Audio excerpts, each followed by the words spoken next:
മൂന്നാം ബലാത്സംഗ കേസിൽ ജാമ്യം ലഭിച്ച് മാവേലിക്കര ജയിലിൽ നിന്ന് പുറത്തിറങ്ങിയപ്പോൾ മാധ്യമങ്ങളുടെ ചോദ്യങ്ങൾക്ക് രാഹുൽ മാങ്കൂട്ടത്തിൽ MLAക്ക് മറുപടിയില്ല.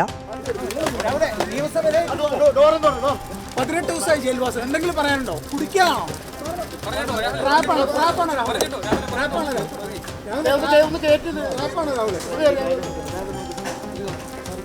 എന്തെങ്കിലും ട്രാപ്പാണോ?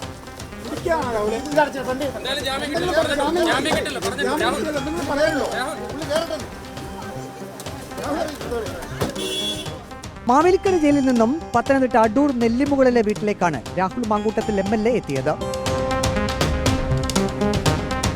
ജയിൽ മോചിതനായ ശേഷം രാഹുൽ മാങ്കൂട്ടത്തിൽ MLA വീട്ടിലേക്ക് വരുന്നതറിഞ്ഞ് വീട്ടുപരിസരത്ത് ആകെ എത്തിയത് വിരലിൽ എണ്ണാവുന്ന ആളുകൾ മാത്രം.